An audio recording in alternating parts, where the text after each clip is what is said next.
पश्चिम बंगाल में मां माटी मानुस की जगह मौलवी मुअज्जिन और मदरसा ने स्थान ले लिया।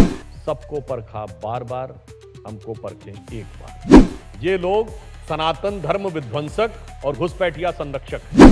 मिलो न तुम तो हम घबराएं, मिलो तो आंख चुराएं हमें क्या हो गया है। वो जो भद्र लोग कहा जाता था वो अपनी भद्रता और गरिमा के साथ पुनः स्थापित होगा।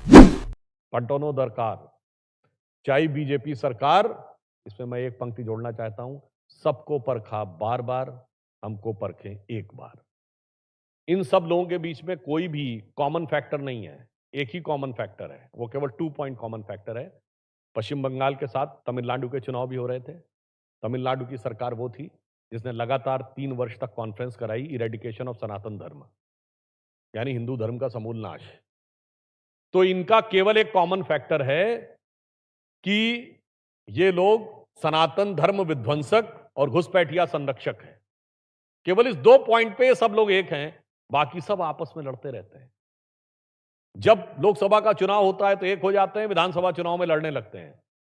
मतलब तृणमूल कांग्रेस और जो लेफ्ट पार्टीज हैं, अधीर रंजन चौधरी कांग्रेस के पश्चिम बंगाल के अध्यक्ष कहते हैं there is no democracy in West Bengal under Mamata rule.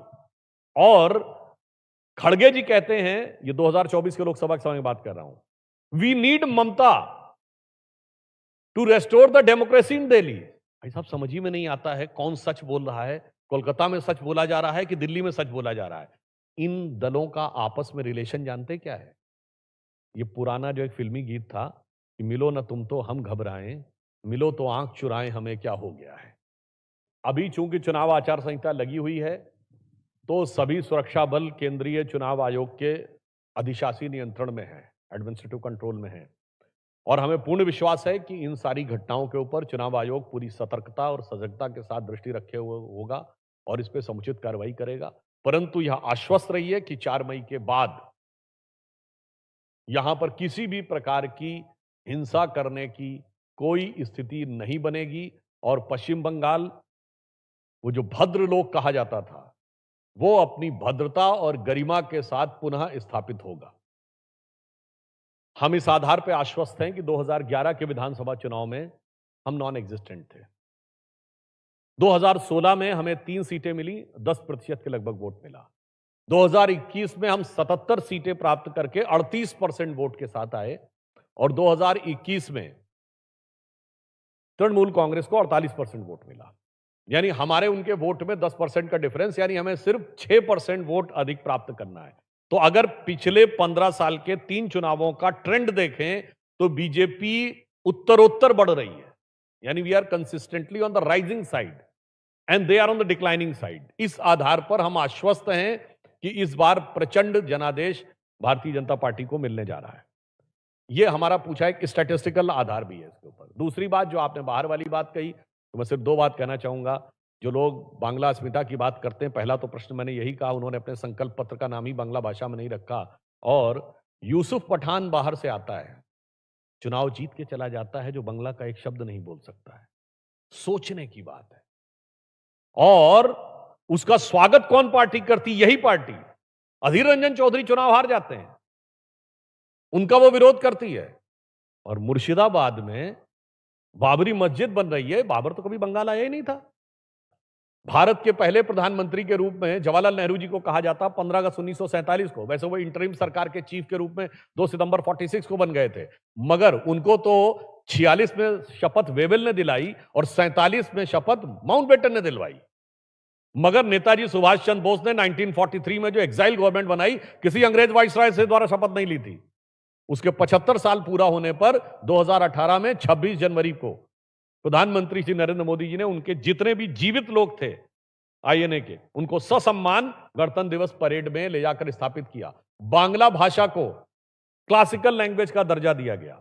2021 में केंद्र सरकार के प्रयास से दुर्गा पूजा को अंतरराष्ट्रीय, यूएन के द्वारा अंतरराष्ट्रीय वर्ल्ड हेरिटेज फेस्टिवल के रूप में स्थापित किया गया। और उसी दुर्गा पूजा में ममता जी कहती हैं, उन्होंने दुर्गा विसर्जन किए को रोक लगा दी थी, क्योंकि मुहर्रम के साथ क्लैश हो रहा था। तो सोचिए कि कौन किसके साथ आके खड़ा होता है। और फिर इतना ही नहीं, हमने अपने चुनाव घोषणा पत्र में भी यह बात कही है, संकल्प पत्र में, कि कोलकाता को भी हम लिविंग हेरिटेज सिटी का दर्जा यूएन के द्वारा दिलवाने का प्रयास करेंगे। मानसिक आघात जो तृणमूल कांग्रेस के ऊपर पड़ा है, यह उसका प्रमाण है।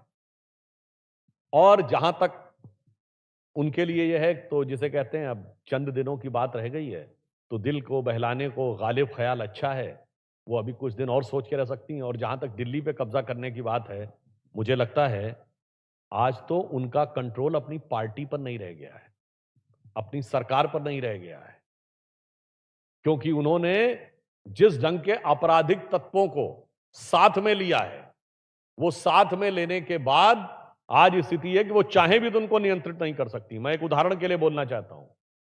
पिछला जो पश्चिम बंगाल सरकार का बजट है, आपने अगर बजट को ध्यान दिया हो, 1100 करोड़ रुपए इंडस्ट्रियल डेवलपमेंट के लिए, 182 करोड़ रुपए साइंस एंड टेक्नोलॉजी के लिए, और मौलवी, मुअज्जिन और मदरसे के लिए 5713 करोड़।